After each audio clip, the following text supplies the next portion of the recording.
is it actually only governments that are responding to this agenda, or alternatively, is the international political process dead, or is, as a consequence of either of both of those two, the business community basically sitting back and waiting to see what governments decide and having a wonderful time in the interim? Well, that's not the situation either. I was very interested to hear that Wilfried used the services of the Economist Intelligence Unit. We did the same thing. And we did a global survey as KPMG of the extent to which, in this uncertain political environment, the extent to which businesses around the world are beginning to act on this agenda nonetheless, perhaps inspired by some of these trends. And what we found is that a growing number of businesses is concerned about climate and sustainability, and that in a growing number of cases, that topic is making it onto the boardroom agenda, which is actually where it belongs.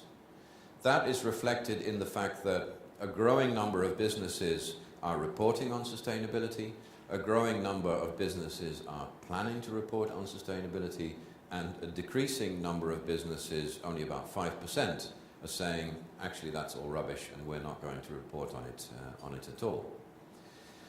And what I find increasingly in my role within KPMG is that, yes, indeed, companies, for a variety of reasons, are increasingly interested in this topic.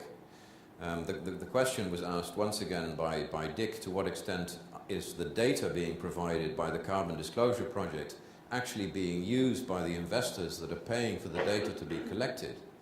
What I find is that they are increasingly interested, and they are increasingly using that data. I find that banks are increasingly interested in the sustainability of a company that they might be lending to, and they're also increasingly interested in the evolving policy environment in the country of the company that they might be investing in. So are you going to buy a cement plant or provide a loan to a cement plant in a country that is about to impose really stringent climate change legislation, or about to be confronted by the impacts of climate change? The same applies to institutional investors who are asking us to look at the risk profile of investments that they've made. Wilfried referred to the fact that cities are becoming increasingly interested. I think you could call many cities a company.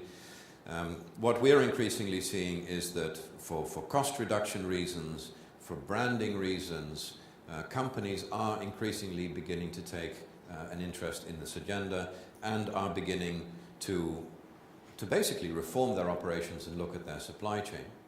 And it'll be interesting to see what happens to Walmart over the coming months. You've had a change in leadership there recently. But when a company like Walmart says to 100,000 suppliers, either you go sustainable or you ain't a supplier anymore, that has a much bigger impact in the marketplace, or in the marketplaces, than significant countries like my own, the Netherlands, deciding that they're going to do something on the issue of climate change. So don't underestimate the significance of the fact that business is moving on this topic. So in other words, I would argue that the politics may seem to be dead, but that countries are moving, and that the private sector is moving as well.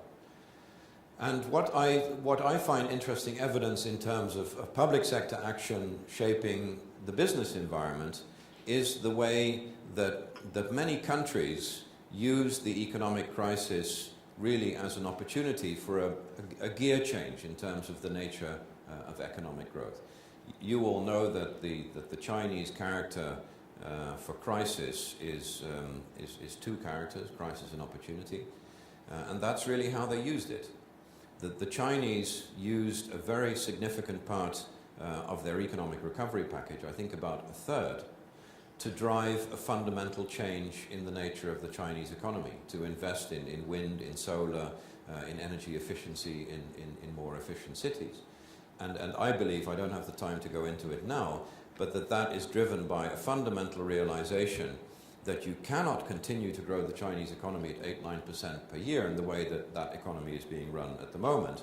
And if you've got this rural time bomb in terms of a very poor population that you have to lift out of poverty, then it's very clear that you're going to have to do that in a different way because some of those trends that I was referring to. So China, I think, has used its economic recovery package to fundamentally shift the direction of economic growth in a different direction and to position itself differently. Korea was probably even more extreme. I think that Korea used about 80% of its economic recovery package to force that change.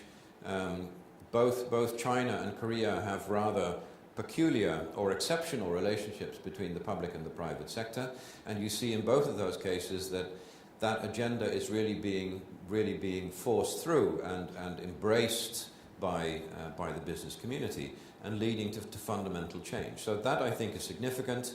The United States made an attempt in the same direction.